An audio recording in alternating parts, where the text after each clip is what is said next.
Hello friends, welcome again to my YouTube channel. आज की इस वीडियो में हम बात करेंगे admission of a partner in a firm. Admission of a partner की वीडियोस हम पहले भी अपलोड कर चुके हैं, लेकिन उसमें हमने बेसिक कंसेप्ट सीखे थे। हमने डिफरेंट वीडियोस में डिफरेंट टॉपिक्स के बारे में बात की थी। जैसे फर्स्ट वीडियो हमारी थी बेसिक कंसेप्ट की, जिसमें हमने एडमिशन ऑफ अ पार्टनर का थ्योरेटिकल पार्ट कवर किया था। ऐसे ही सेकंड वीडियो हमारी अकाउंटिंग ट्रीटमेंट की थी कि गुडविल की ट्रीटमेंट कैसे की जाए। फिर उसके बाद हमने रिवैल्यूएशन अकाउंट कैसे प्रिपेयर करते हैं उसकी वीडियो अपलोड की। और उसके साथ हमने फर्म में डिफरेंट फंड्स पड़े होते हैं, जो एक फर्म डिफरेंट फंड्स या फिर रिजर्व बनाती हैं, उनका ट्रीटमेंट कैसे किया जाए ये हमने देखा था। सो वो डिफरेंट टॉपिक्स आपको फाइनल पेपर्स में एक ही क्वेश्चन में कंबाइन करके पूछे जाएंगे। सो वो डिफरेंट वीडियोस को आप देखते हुए आप सबका टॉपिक जो है वो अंडरस्टैंड कर सकते हैं। लेकिन फाइनल पेपर्स में आपको सिर्फ एक ही क्वेश्चन आएगा जिसमें आपको वो सभी ट्रीटमेंट्स करके बतानी होंगी। सो ये मैं एक क्वेश्चन लेकर आया हूँ जिसमें हम वो सभी ट्रीटमेंट्स करेंगे जो हमने प्रीवियस वीडियो में सीखी हैं। ऐसा करने से आपको रिवीजन भी हो जाएगी और आपको समझ आ जाएगा कि क्वेश्चन को कैसे सोल्व करना है। क्योंकि इसमें मैं सिर्फ क्वेश्चन सोल्व करके नहीं बताने लगा, ये भी बताऊंगा कि क्वेश्चन को सोल्व कैसे करना है, ताकि आपका पेपर में इस क्वेश्चन को अटेम्प्ट करते हुए टाइम कम लगे। सभी स्टूडेंट्स के लिए टाइम इक्वल होता है, कुछ स्टूडेंट इसको जल्दी सॉल्व कर देते हैं और कुछ लेट करते हैं। सो वो जो स्टूडेंट्स लेट सॉल्व करते हैं उनकी एक प्रॉब्लम है। सो उस प्रॉब्लम को हम इस वीडियो में डिस्कस करेंगे ताकि आपकी वो प्रॉब्लम सॉल्व हो जाए। तो चलिए सबसे पहले हम क्वेश्चन रीड कर लेते हैं। फिर क्वेश्चन रीड करने के बाद मैं आपको बताऊंगा कि क्वेश्चन को अटेम्प्ट कैसे करना है ताकि आप जल्दी से इसको सॉल्व कर सकें। सो क्वेश्चन में हमारे पास कहा गया है A, B and C are partners sharing in their capital ratio. So 3 partners हैं, वो अपना प्रॉफिट या लॉस अपनी कैपिटल रेशो में शेयर करते हैं। The balance sheet of the firm for the year ended 31 March 2017 was.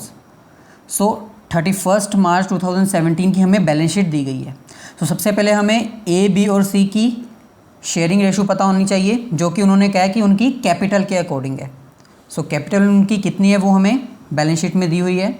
So capital हमें दी गई है 30,000, 20,000 और 10,000। इसको रेशो में कन्वर्ट करना इजी है, सिंपली हम ज़ीरो जो है वो कैंसिल कर देंगे।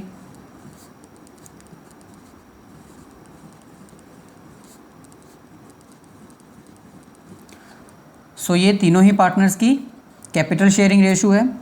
इसमें से ज़ीरो को कैंसिल कर देंगे तो हमारे पास 3:2:1 हमारे पास रेशो आ जाएगी।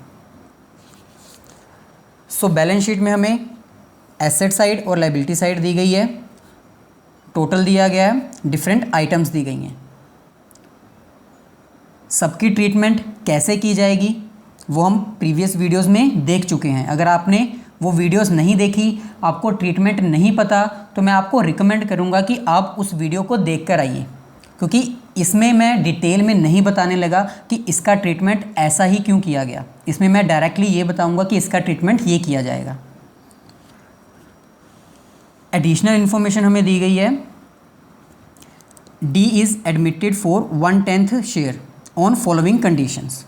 सो डी जो है वो 1/10 शेयर एक्वायर करेगा ए, बी और सी से, और ये शेयर एक्वायर करने के लिए उसको कुछ कंडीशंस फुलफ़िल करनी पड़ेंगी। फर्स्ट हमारे पास है he should bring 20,000 as capital. वो 20,000 की कैपिटल बिजनेस में लेकर आएगा। He should also bring goodwill as per his share. जितना शेयर उसको चाहिए बिजनेस में, उसके अकॉर्डिंग वो अपनी गुडविल लेकर आएगा। Goodwill of the firm is to be valued at 2 years of purchase on 3 years profit. So अगर आपको गुडविल वैल्यूएशन का मेथड आता है एवरेज वाला, तो आप इसको सॉल्व कर सकते हैं। इसमें हमें गुडविल की वैल्यू कैलकुलेट करके नहीं दी गई। अगर कैलकुलेट करके दी जाएगी तो हम डायरेक्टली रेशो शेयर जो है वो अप्लाई करेंगे और डी का शेयर आ जाएगा कि डी कितनी गुडविल लेकर आएगा। लेकिन सबसे पहले हमें यहाँ पर गुडविल कैलकुलेट करनी पड़ेगी, फिर हमें पता लगेगा कि वो कितना पार्ट लेकर आएगा। सो ये कुछ 3 कंडीशंस हैं। इसके साथ ही हमें कुछ रिवैल्यूएशन की कंडीशन दी गई है कि अगर कोई और पार्टनर बिजनेस में एडमिट होता है तो रिवैल्यूएशन कैसे की जाएगी। आई होप कि आपको रिवैल्यूएशन का मीनिंग क्लियर होगा। सो रिवैल्यूएशन की कंडीशन में फर्स्ट हमारे पास आता है 5000 creditors are not likely to rise. So इसमें कहा गया है कि जितने भी क्रेडिटर हमें बताए गए हैं, सो 20,000 हमें क्रेडिटर्स बताए गए हैं, इसमें से 5,000 क्रेडिटर्स ऐसे होंगे जिनको पेमेंट करने की रिक्वायरमेंट नहीं होगी।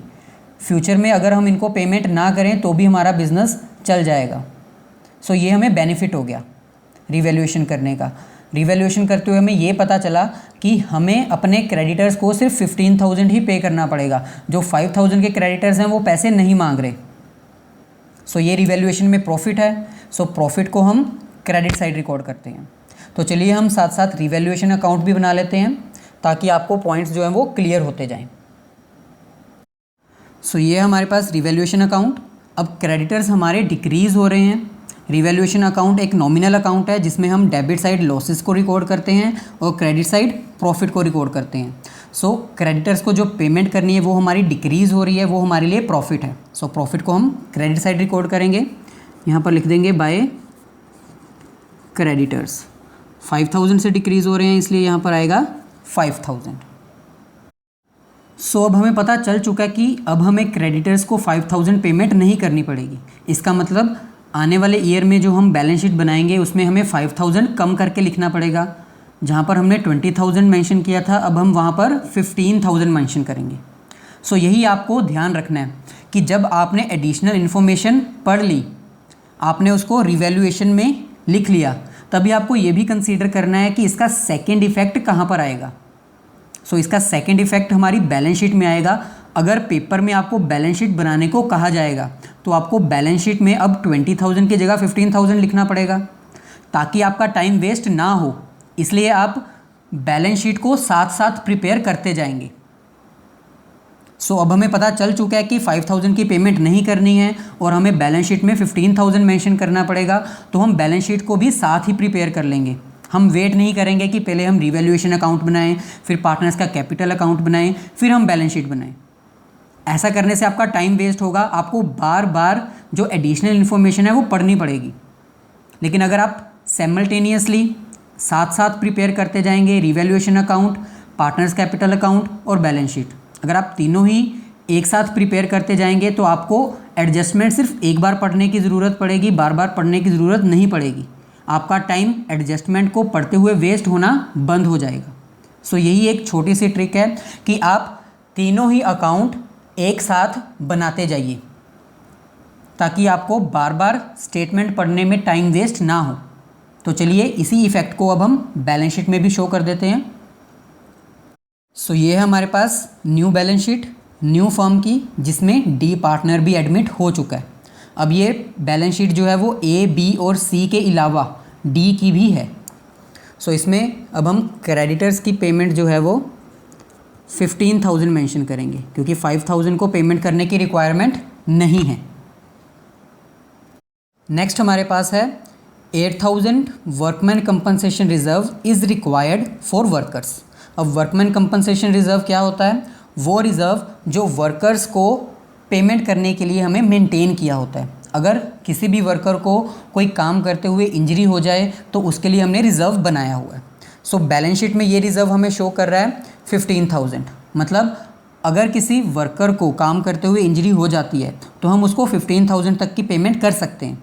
लेकिन एडिशनल इन्फॉर्मेशन में हमें पता चलता है कि इतनी पेमेंट करने की ज़रूरत नहीं पड़ेगी, हमें सिर्फ 8,000 की ही ज़रूरत पड़ेगी।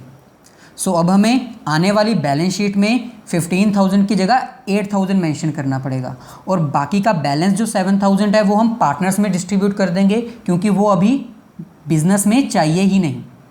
सो दो इफेक्ट्स हमारे पास आ गए। एक, हमें बैलेंस शीट में 15,000 की जगह 8,000 मेंशन करना पड़ेगा और दूसरा, पार्टनर्स के कैपिटल अकाउंट में इनको डिस्ट्रीब्यूट करना पड़ेगा। अब पार्टनर्स को डिस्ट्रीब्यूट करने से पहले हमें ये पता होना चाहिए कि पार्टनर्स का करंट अकाउंट मेंटेन करना है या कैपिटल अकाउंट मेंटेन करना है। उनकी कैपिटल अकाउंट फिक्स्ड है या फिर फ्लक्चुएटिंग है। सो अगर आपको फिक्स्ड और फ्लक्चुएटिंग में डिफरेंस नहीं पता है तो वीडियो का लिंक मैंने डिस्क्रिप्शन में दे दिया है, आप उस पर जाकर फिक्स्ड अकाउंट और फ्लक्चुएटिंग अकाउंट का डिफरेंस समझ सकते हैं। सो हमें at the end of question में कहा गया है partners decided to make their accounts fixed, या फिर prepare partners account when their capital is fixed. So अब हमें कहा गया कि पार्टनर्स के फिक्स्ड अकाउंट मेंटेन करने पड़ेंगे। अगर आपको फिक्स्ड अकाउंट के बारे में कभी भी पूछा जाता है तो हमें दो अकाउंट्स मेंटेन करने होते हैं, एक होता है करंट अकाउंट और एक होता है कैपिटल अकाउंट।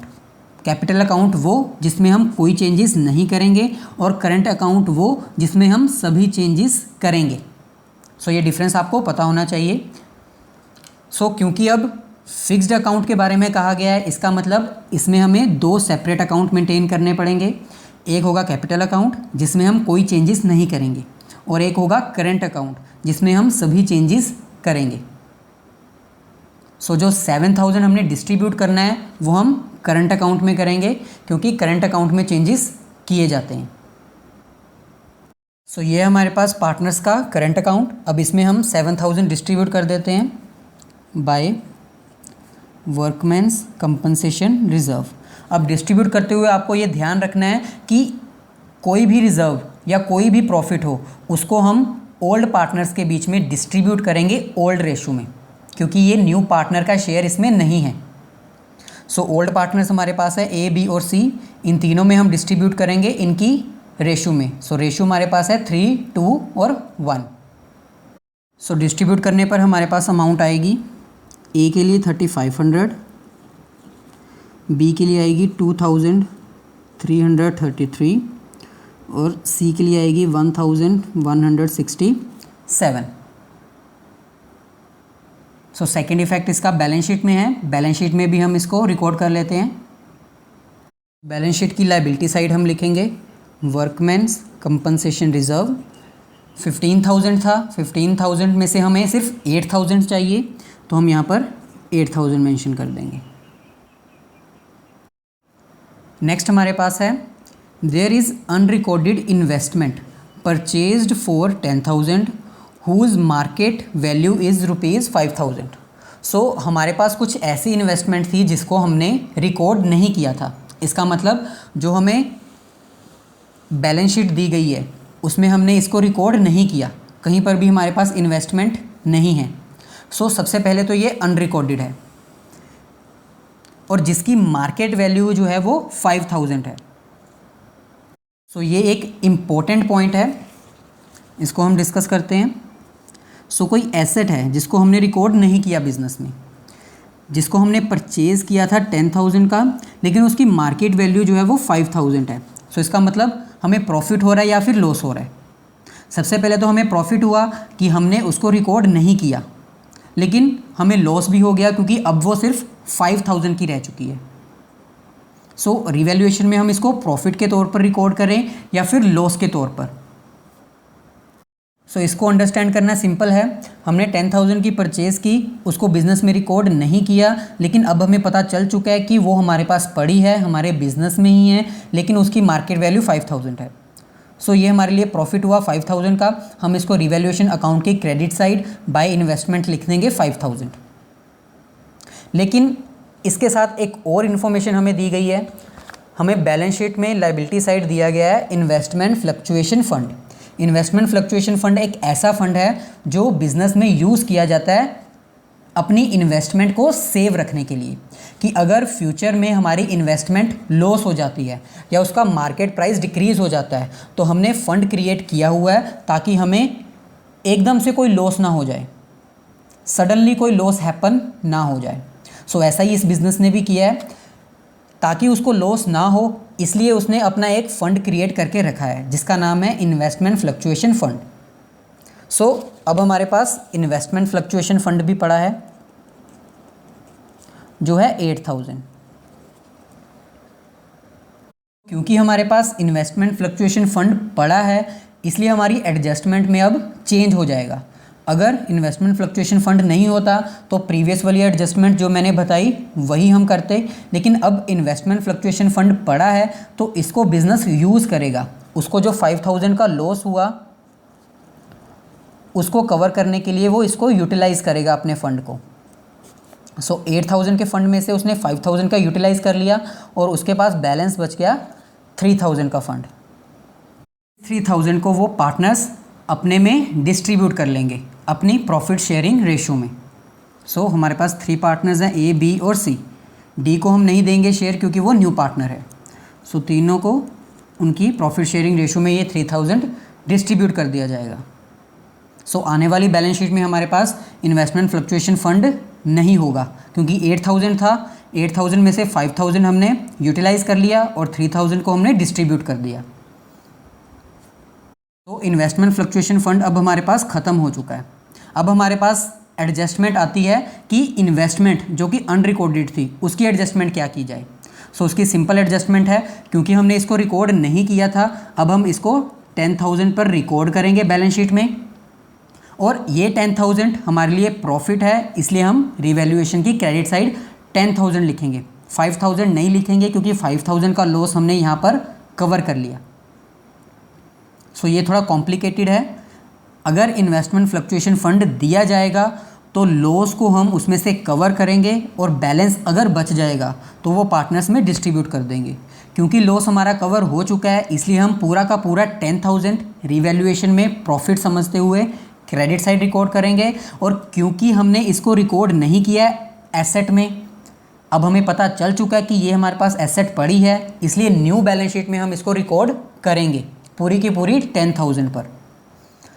सो 3 एडजस्टमेंट्स हमारे पास हैं, रिवैल्यूएशन अकाउंट में भी करनी पड़ेगी, बैलेंस शीट में भी करनी पड़ेगी और पार्टनर्स के अकाउंट में 3000 को डिस्ट्रीब्यूट भी करना पड़ेगा। सो रिवैल्यूएशन में हमारे पास आएगा बाय इन्वेस्टमेंट, ब्रैकेट में हम लिख सकते हैं अनरिकॉर्डेड 10,000। पार्टनर्स के करंट अकाउंट में हम रिकॉर्ड करेंगे बाय इन्वेस्टमेंट फ्लक्चुएशन फंड। ए को मिलेगा 1500, बी को 1000 और सी को 500। बैलेंस शीट की एसेट साइड हम लिख देंगे इन्वेस्टमेंट 10,000। नेक्स्ट हमारे पास है there is a need to create 30% provision for doubtful debts. So जितने भी हमारे पास डेटर्स हैं उनके ऊपर हमें 30% की प्रोविज़न क्रिएट करनी पड़ेगी for doubtful debts. So balance sheet में हमारे पास टोटल डेटर्स हैं 10,000, जिसमें से हमने पहले से ही लेस की हुई हैं प्रोविजंस 2,000 की, और नेट डेटर्स हमारे पास आ जाते हैं 8,000। अब क्योंकि हमें डाउटफुल डेट्स के ऊपर 30% कहा गया है तो हम डेटर्स के ऊपर 30% लगाएंगे। स्टूडेंट्स हमेशा यही कन्फ्यूजन करते हैं कि वो माइनस की हुई अमाउंट के ऊपर अपनी परसेंटेज लगाते हैं, जिससे उनका आंसर रॉन्ग हो जाता है। सो हम 10,000 के ऊपर 30% अप्लाई करेंगे।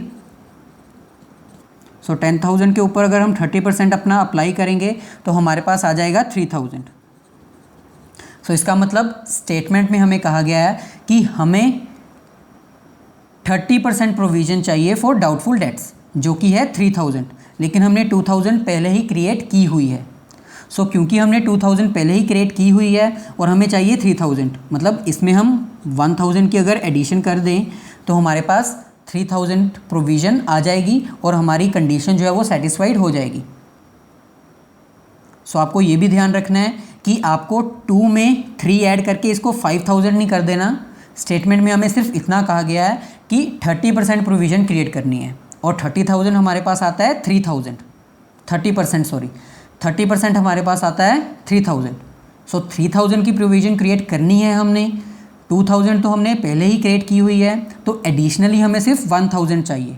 तो इसका मतलब हमें एंट्री जो है वो सिर्फ 1,000 की पास करनी है। प्रोविज़न क्रिएट करना हमारे लिए लॉस है, क्योंकि प्रोविज़न का मतलब होता है कि हो सकता है कि आने वाले टाइम में डेटर्स हमें पेमेंट ना करें। सो 3,000 ऐसे डेटर्स हो सकते हैं जो हमें पेमेंट ना करें। सो अगर हमें पेमेंट नहीं मिलेगी तो ये हमारे लिए लॉस है, और लॉस को हम रिवैल्यूएशन की डेबिट साइड रिकॉर्ड करते हैं।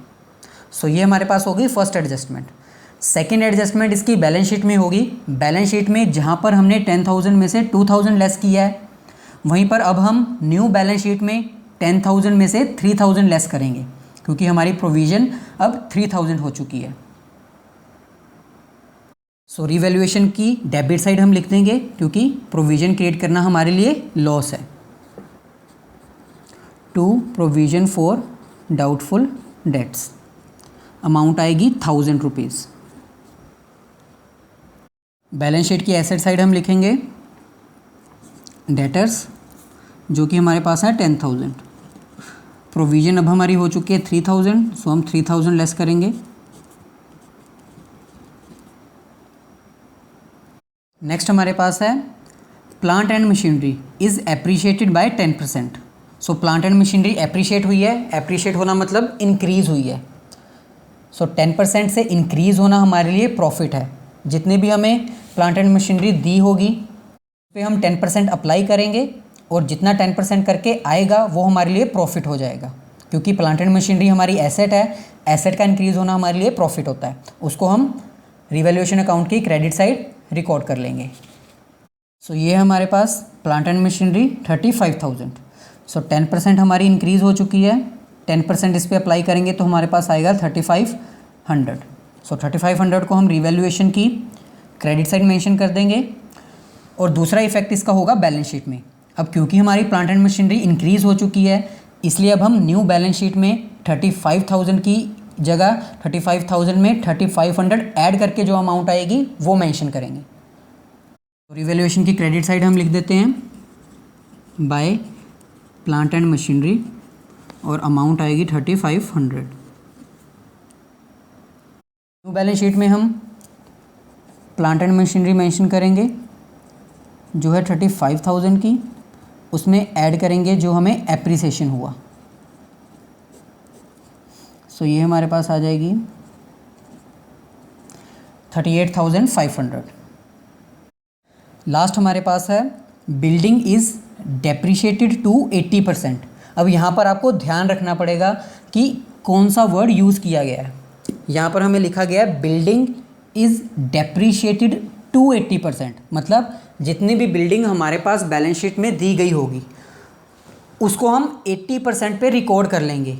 इसका मतलब 20% से उसकी वैल्यू डिक्रीज़ हो चुकी है और आने वाली बैलेंस शीट में हम उसको 80% पर रिकॉर्ड करेंगे।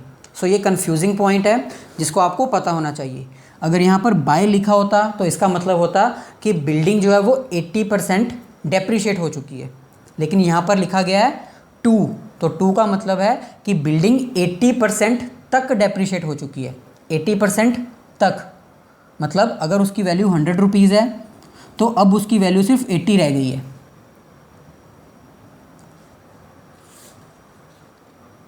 तो ये है हमारे पास बिल्डिंग जिसकी वैल्यू हमें दी गई है 50,000। अब इसको हमें 80% पे रिकॉर्ड करना पड़ेगा। सो 80% इसका हमारे पास आएगा 40,000। सो इसका मतलब अब आने वाली बैलेंस शीट में हम इसको 40,000 पर रिकॉर्ड करेंगे और 10,000 जो डिक्रीज़ हो गया वो हमारे लिए लॉस है और इस लॉस को हम रिवैल्यूएशन की डेबिट साइड रिकॉर्ड करेंगे। तो यहाँ पर हम लिख देते हैं टू बिल्डिंग 10,000। बैलेंस शीट में हम एसेट साइड लिखेंगे बिल्डिंग जो कि हमारी है 50,000 की, अब डेप्रीशिएट हो चुकी है 10,000 से, तो इसकी अमाउंट आ जाएगी 40,000। हमने अपनी सभी एडिशनल इन्फॉर्मेशन को सॉल्व कर लिया है। अब हम रिवैल्यूएशन अकाउंट का प्रॉफिट या फिर लॉस फाइंड आउट करते हैं। अगर हमारी क्रेडिट साइड बड़ी होगी डेबिट साइड से तो हमें प्रॉफिट होगा। सो यहाँ पर हमारा टोटल आएगा 18,500 और यहाँ पर हमारा टोटल आ रहा है 11,000। सो इसका मतलब हमें प्रॉफिट हुआ है रिवैल्यूएशन करने पर और इसको हम बैलेंस कर देंगे। और जो बैलेंस हमारे पास आएगा 7,500 उसको हम ट्रांसफ़र कर देंगे पार्टनर्स के कैपिटल अकाउंट में। सो ए, बी और सी हमारे पास 3 पार्टनर्स हैं। डी न्यू एडमिट हुआ है इसलिए उसको ये शेयर नहीं मिलेगा क्योंकि इसका उसके ऊपर कोई राइट नहीं है। 7,500 को हम ओल्ड पार्टनर्स की ओल्ड रेशो में डिस्ट्रीब्यूट कर देंगे।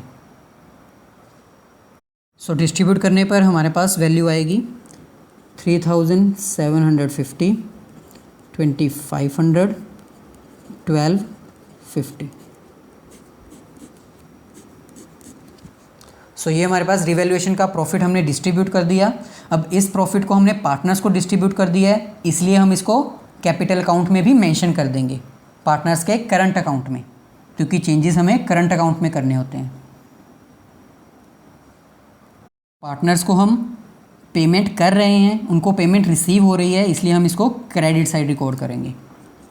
Bye revaluation 3750 2500 1250। सो सभी एडजस्टमेंट करने के बाद अब हम बैलेंस शीट में देखते हैं कि क्या कोई ओल्ड प्रॉफिट या फिर कोई ओल्ड लॉस तो नहीं पड़ा जो पार्टनर्स को डिस्ट्रीब्यूट करना पड़े।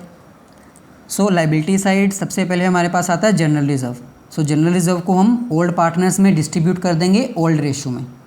सो इसको हम टिक कर देते हैं। वर्कमैन कंपनसेशन रिजर्व को हमने डिस्ट्रीब्यूट कर दिया है। उसके बाद हमारे पास आता है एम्प्लॉयज़ प्रोविडेंट फंड। सो इसको आपको हमेशा याद रखना है कि एम्प्लॉयज़ प्रोविडेंट फंड जो है वो एम्प्लॉयज़ के लिए होता है, ये पार्टनर्स के लिए नहीं होता, इसको हम डिस्ट्रीब्यूट नहीं कर सकते। सो इसको हम कुछ नहीं करेंगे। आने वाली बैलेंस शीट में भी ये 10,000 का 10,000 ही मेंशन करना पड़ेगा। इन्वेस्टमेंट फ्लक्चुएशन को फंड जो है वो हमने डिस्ट्रीब्यूट कर दिया है। एसेट साइड हमारे पास लास्ट में हमारे पास दिया गया है एडवर्टीजमेंट एक्सपेंसेस।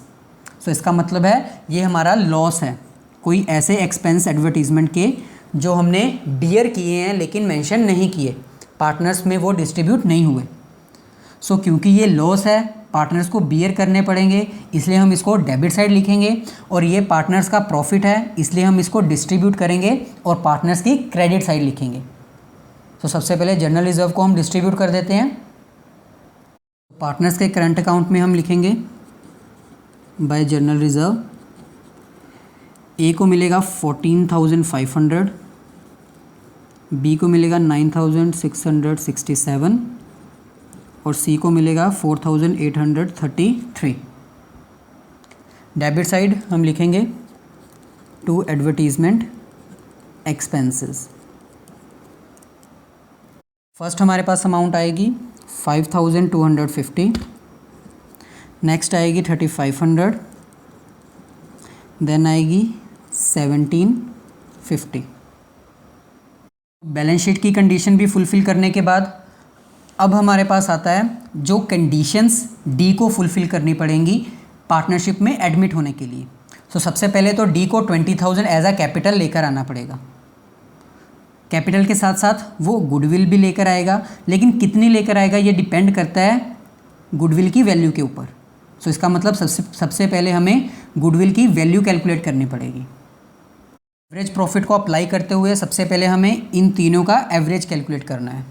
फर्स्ट हमें दिया गया है 50,000 प्रॉफिट, नेक्स्ट हमें दिया गया है 20,000 प्रॉफिट, और लास्ट में हमें दिया गया है नेगेटिव में 10,000। इसका मतलब लास्ट ईयर में उनको लॉस हुआ है। सो इसको हम एवरेज करेंगे।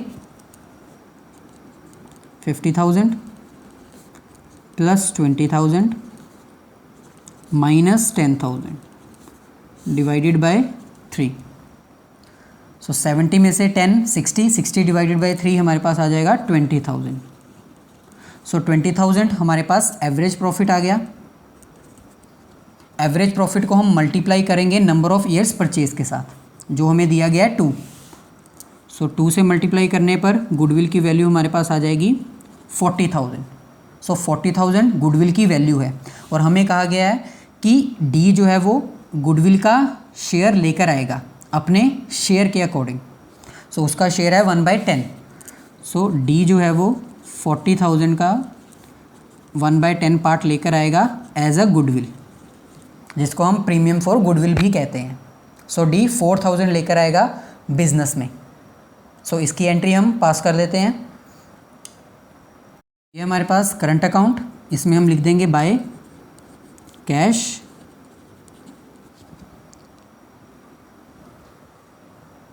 20,000 जो कि एज अ कैपिटल है, और बाय कैश अगेन इसकी ब्रैकेट में हम लिखेंगे गुडविल या प्रीमियम फॉर गुडविल जो कि है 4,000।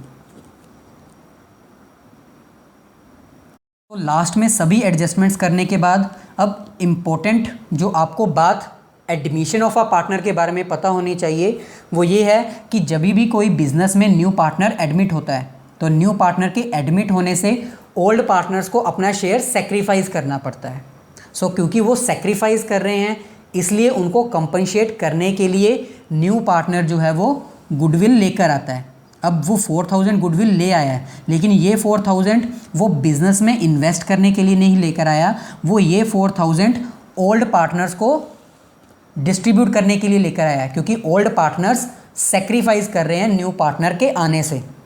कैसे सेक्रीफाइस कर रहे हैं, इसके लिए सिंपल एग्जांपल है, अगर बिज़नेस को 40,000 का प्रॉफिट होता तो वो 40,000 ये तीनों पार्टनर्स डिस्ट्रीब्यूट कर लेते, लेकिन अब क्योंकि न्यू पार्टनर आ चुका है, न्यू पार्टनर के आने से उसको भी कुछ शेयर देना पड़ेगा। अब वो 40,000 जो है वो 3 पार्टनर्स में डिस्ट्रीब्यूट होने की बजाय 4 पार्टनर्स में डिस्ट्रीब्यूट होगा।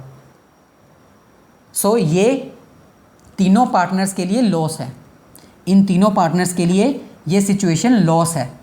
इसका मतलब वो सेक्रीफाइस कर रहे हैं। अब क्योंकि वो सेक्रीफाइस कर रहे हैं इसलिए उनको कंपनसेट करने के लिए डी गुडविल लेकर आया।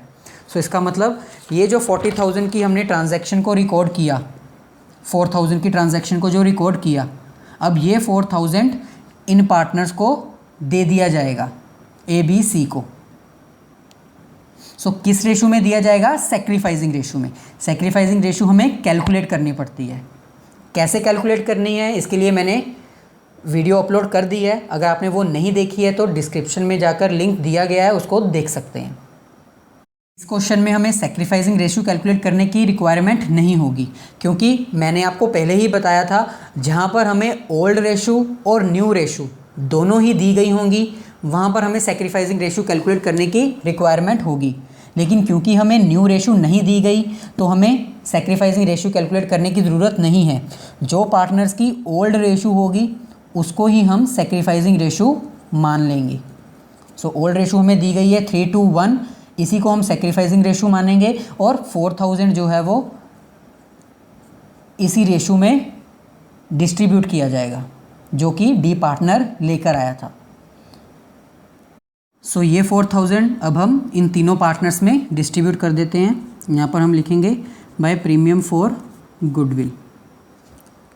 फर्स्ट हमारे पास आएगा 2,000, नेक्स्ट हमारे पास आएगा 1334 और लास्ट आएगा 666। अब हमारी सभी एडजस्टमेंट्स जो हैं वो पूरी हो चुकी हैं। अब हमें इनको बैलेंस करना पड़ेगा। इसको प्लस करने के बाद टोटल हम यहाँ पर मेंशन कर देंगे। जो टोटल आएगा उसमें से हम डेबिट साइड की अमाउंट्स लेस करेंगे, और लेस करने के बाद जो बैलेंस हमारे पास आएगा वो हम यहाँ पर लिख देंगे टू बैलेंस ब्रॉट डाउन, और यहाँ पर भी हम टोटल कर देंगे। और जो हमारे पास बैलेंस ब्रॉट डाउन आएगा वो हम बैलेंस शीट में मेंशन करेंगे, जो न्यू बैलेंस शीट हमने प्रिपेयर की है। तो सबसे पहले हम बैलेंस कर लेते हैं। टोटल अमाउंट हमारे पास आएगी 25,250, 16,834, 8,416। इनमें से हम इन अमाउंट्स को लेस करेंगे और जो बैलेंस आएगा वो हम यहाँ पर लिख देंगे। फर्स्ट हमारे पास आएगा 20,000, नेक्स्ट आएगा 13,334 और नेक्स्ट आएगा 666। सो ये हो गया ओल्ड पार्टनर्स के लिए। अब न्यू पार्टनर्स के लिए भी हमें ऐसा ही करना पड़ेगा, लेकिन आपको ये ध्यान रखना पड़ेगा कि ये जो 4,000 डी लेकर आया था वो हमने इन तीनों पार्टनर्स में डिस्ट्रीब्यूट कर दिया। सो क्योंकि ये डिस्ट्रीब्यूट कर दिया है इसलिए हम डी के अकाउंट में से इसको लेस करेंगे। सो कैसे डिस्ट्रीब्यूट किया हमने? सबसे पहले हमने ए को दिया 2,000, सो यहाँ पर हम 2,000 लिखेंगे। फिर उसके बाद बी को दिया तो 2B 1334। ऐसे ही सी को भी पेमेंट की 666 की। सो इसका बैलेंस करेंगे तो वो हमारे पास आ जाएगा 20,000।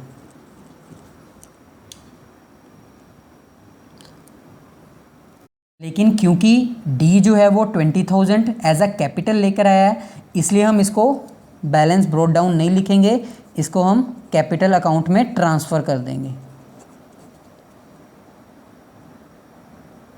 सो ये हमारे पास है अब कैपिटल अकाउंट। कैपिटल अकाउंट में हम बाय कैश लिख देंगे, 20,000 वो लेकर आया था। सो ये आपके ऊपर डिपेंड करता है कि आपको 20,000 करंट अकाउंट में शो करना है या फिर कैपिटल अकाउंट में शो करना है। लेकिन अगर आपको कहा गया है कि वो कैश लेकर आया है बिजनेस में, तो आप 20,000 यहाँ पर शो नहीं कर सकते। सो इसको हम यहाँ से कैंसिल कर देते हैं, क्योंकि हमें लिखा गया है कि वो कैश में लेकर आया है। सो इसका बैलेंस हमारे पास 0 हो जाएगा। और ये 20,000 जो वो कैश में लेकर आया था वो हम कैपिटल अकाउंट में लिखेंगे। ऐसे ही हम बाकी जो पार्टनर्स हैं उनका भी बैलेंस लिख देते हैं। By balance brought down. So हमें बैलेंस दिया गया है 30, 20 और 10। सो इसको हम ऐसे ही मेंशन कर देते हैं 30,000, 20,000 और 10,000। इसको हम क्लोज कर देंगे और यहाँ पर बैलेंस लिख देंगे।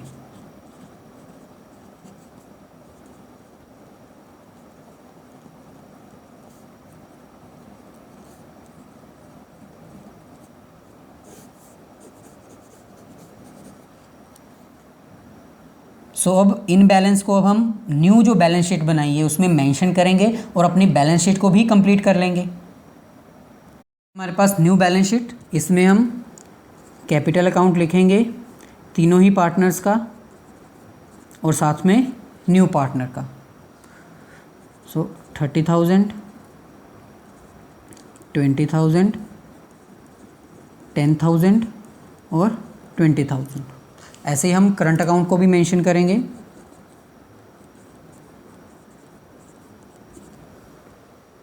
फर्स्ट हमारे पास आएगा 20,000, नेक्स्ट आएगा 13,334, 6,666 और यहाँ पर 0 का टोटल हमारे पास आएगा 80,000 और करंट अकाउंट का हमारे पास टोटल आएगा 40,000।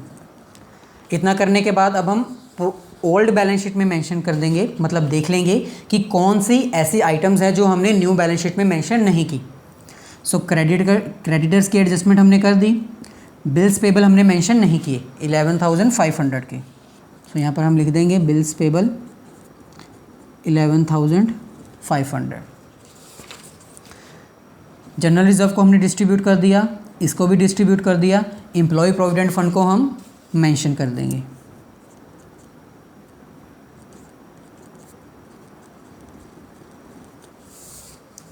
इन्वेस्टमेंट फ्लक्चुएशन को हमने डिस्ट्रीब्यूट कर दिया, पार्टनर्स के कैपिटल अकाउंट को हमने मेंशन कर दिया। नेक्स्ट हमारे पास आता है कैश और बैंक। अब कैश और बैंक हम एंड में मेंशन करेंगे। इनके अलावा हमने डेटर्स की एडजस्टमेंट कर ली, प्लांट एंड मशीनरी की भी कर ली, स्टॉक की हमने नहीं की। सो स्टॉक हमारे पास है 20,000। सो यहाँ पर हम मेंशन करेंगे स्टॉक 20,000। बिल्डिंग की एडजस्टमेंट हमने कर ली, एक्सपेंसेस को हमने डिस्ट्रीब्यूट कर दिया। सो कैश और बैंक के रिगार्डिंग हमें एडजस्टमेंट करनी है। अगर पार्टनर कैश में पैसे लेकर आया है तो कैश में एडजस्टमेंट की जाएगी, और अगर बैंक के थ्रू लिखा है तो बैंक में की जाएगी। सो हमें कैश में लिखा है तो हम कैश में एडजस्टमेंट करेंगे, बैंक की अमाउंट को हम एज इट इज़ मेंशन कर देते हैं। सो बैंक में हमारे पास है 14,000, कैश हमारे पास है 16,000। अब 16,000 में हम ऐड करेंगे 20,000, क्योंकि पार्टनर 20,000 बिजनेस में इन्वेस्ट करने के लिए लेकर आया है। कैपिटल के साथ साथ वो 4,000 लेकर आया था एज अ गुडविल। सो उस गुडविल को भी हम कैश में ऐड कर देंगे। सो इनको ऐड करने के बाद जो हमारे पास अमाउंट आएगी वो हम यहाँ पर मेंशन कर देंगे। सो यहाँ पर हमारे पास आएगा 40,000। सो सारी एडजस्टमेंट करने के बाद अब हमें एसेट साइड और लायबिलिटी साइड का टोटल करना है, और टोटल करने पर हमारा जो बैलेंस है लायबिलिटीज़ और एसेट साइड का मैच करना चाहिए। अगर वो मैच नहीं करेगा तो इसका मतलब हमारी कहीं ना कहीं प्रॉब्लम है। सो मैंने इसको मैच करके देखा है, हमारा थोड़ा सा डिफरेंस आ रहा है। सो उसका रीज़न जो है वो है कि हमने अपनी इन्वेस्टमेंट को 10,000 पर रिकॉर्ड किया है, इसको 10,000 की बजाय हमें 5,000 पर रिकॉर्ड करना चाहिए। ये थोड़ा कंफ्यूजिंग है जो पॉइंट हमें आया था, इसको मैं एक बार दोबारा समझा देता हूँ ताकि आपको कन्फ्यूजन ना हो। 5,000 करने पर हमारा टोटल जो है वो सेम आ जाएगा। चलिए अब हम उसी पॉइंट पर चलते हैं जो आपके लिए कन्फ्यूजन कर सकता है। हमारे पास वो इन्वेस्टमेंट वाला पॉइंट, हमारे पास एक ऐसी इन्वेस्टमेंट है जो कि अनरिकॉर्डेड है और उसकी वैल्यू थी 10,000, लेकिन अब उसकी वैल्यू जो है वो 5,000 हो चुकी है। ये कन्फ्यूजिंग इसलिए था क्योंकि हमारे पास इन्वेस्टमेंट फ्लक्चुएशन फ़ंड भी दिया गया है जो कि है 8,000। ये आपको हमेशा याद रखना है कि लोएस्ट वैल्यू पे हम अपनी इन्वेस्टमेंट को रिकॉर्ड करते हैं। ये अकाउंटिंग का एक कॉन्सेप्ट है, अकाउंटिंग का प्रिंसिपल है, जिसमें हम लोएस्ट ऑफ द वैल्यू को रिकॉर्ड करते हैं। हमारे पास कॉस्ट प्राइस होती है या फिर मार्केट प्राइस होती है। कॉस्ट प्राइस हमारे पास थी 10,000 और मार्केट प्राइस हमारे पास थी 5,000। दोनों में से जो लोएस्ट वैल्यू होगी उसको हम रिकॉर्ड करेंगे बैलेंस शीट में। लोएस्ट वैल्यू हमारे पास 5,000 है, इसलिए हमें 5,000 को ही रिकॉर्ड करना पड़ेगा। एक बार हम दोबारा समझ लेते हैं। दो वैल्यूज़ थी हमारे पास 10,000 और 5,000 और साथ में हमें इन्वेस्टमेंट फ्लक्चुएशन फ़ंड दिया गया था 8,000। ये हमारे पास 5,000 का लॉस आया था। इस 5,000 के लॉस को हम रिवैल्यूएशन में रिकॉर्ड कर सकते थे, लेकिन क्योंकि हमारे पास इन्वेस्टमेंट फ्लक्चुएशन फ़ंड पड़ा है इसलिए हम इसको इन्वेस्टमेंट फ्लक्चुएशन फ़ंड में से कवर करेंगे और कवर करने के बाद जो 3,000 आएगा उसको हम पार्टनर्स में डिस्ट्रीब्यूट कर देंगे। यहाँ तक हमने ठीक किया था। इसके बाद 10,000 को हमने इन्वेस्टमेंट रिवैल्यूएशन अकाउंट की क्रेडिट साइड रिकॉर्ड किया था क्योंकि 10,000 हमारे लिए प्रॉफिट था। हमने एसेट को रिकॉर्ड नहीं किया हुआ था बिजनेस में। अब हमें पता चल गया था कि 10,000 का एसेट हमारे पास पड़ी है तो उसको हमने रिकॉर्ड कर लिया, लेकिन रिकॉर्ड किस पे करना चाहिए था? 5,000 के ऊपर। ये हमारी मिस्टेक थी। आई होप अब आपको पता लग गया होगा कि अगर ऐसी सिचुएशन आपके पास आती है कि इन्वेस्टमेंट है जो कि अनरिकॉर्डेड है, उसकी मार्केट वैल्यू भी डिक्रीज़ है और इन्वेस्टमेंट फ्लक्चुएशन फ़ंड भी दिया गया है, तो आपको ऐसे ट्रीटमेंट करनी है। दोनों में से जो वैल्यू कम होगी उस पर रिकॉर्ड की जाएगी। जो अनरिकॉर्डेड वैल्यू होगी 10,000 उसको हम रिवैल्यूएशन अकाउंट में रिकॉर्ड करेंगे और बैलेंस जो बच जाएगा उसको हम पार्टनर्स में डिस्ट्रीब्यूट कर देंगे। और आपको ऐसा केस भी आ सकता है जिसमें आपके पास बैलेंस ना बचे। फॉर एग्ज़ाम्पल, अगर 20,000 की इन्वेस्टमेंट होती, मार्केट में उसकी वैल्यू 5,000 रह जाती, तो हमें लॉस होता 15,000 का। तो इस केस में हम क्या करते, 15,000 में से हम 8,000 को कवर कर लेते अपनी फ़ंड में से। फंड हमारे पास हो जाता 0। अब डिस्ट्रीब्यूट करने के लिए कुछ नहीं बचा। 8,000 को हमने कवर कर लिया, लेकिन फिर भी 7,000 ऐसा लॉस है जो अभी भी कवर होने से रहता है। इस केस में हम क्या करेंगे, 7,000 को हम लॉस मानते हुए रिवैल्यूएशन की डेबिट साइड रिकॉर्ड करेंगे। दोनों ही सिचुएशन में कैसे ट्रीटमेंट करनी है आपको पता होना चाहिए। अगर फंड बच जाता है तो कोई प्रॉब्लम नहीं आएगी, आपको बचे हुए फ़ंड को डिस्ट्रीब्यूट कर देना है। लेकिन अगर ऐसी सिचुएशन आ जाती है जिसमें लॉस ज़्यादा हो जाता है और फंड कम है, तो सबसे पहले हम जितना फ़ंड कवर कर सकते हैं उतना कवर करेंगे। कवर करने के बाद जितना बच जाएगा लॉस उसको हम रिवैल्यूएशन में डेबिट साइड लिख देंगे। ये थी हमारी आज की वीडियो जिसमें हमने अपने पार्टनरशिप अकाउंटिंग की एडमिशन वाले टॉपिक को कवर किया। इसमें हमने पूरे क्वेश्चन को कवर किया, वो स्टेप्स बताए कि कैसे आपको सॉल्व करना चाहिए। आपको सभी अकाउंट्स साइमल्टेनियसली एक साथ प्रिपेयर करने चाहिए ताकि बार बार स्टेटमेंट पढ़ने में आपका टाइम वेस्ट ना हो। ऐसे ही हम एक और वीडियो लेकर आएंगे जिसमें हमें कैपिटल की एडजस्टमेंट के बारे में कहा गया होगा कि कैपिटल की एडजस्टमेंट कैसे की जाएगी। ये सिंपल क्वेश्चन था जिसमें हमने कैपिटल की एडजस्टमेंट नहीं की, लेकिन अगर एडजस्टमेंट का क्वेश्चन आता है तो उसकी ट्रीटमेंट क्या होगी वो भी हम देखेंगे। अगर आपको ये मेरी वीडियो अच्छी लगी है और मेरा समझाया हुआ समझ आया है तो प्लीज़ मेरी वीडियोस को अपने फ्रेंड्स के साथ शेयर कीजिए, मेरे चैनल को सब्सक्राइब कीजिए। लाइक कीजिए।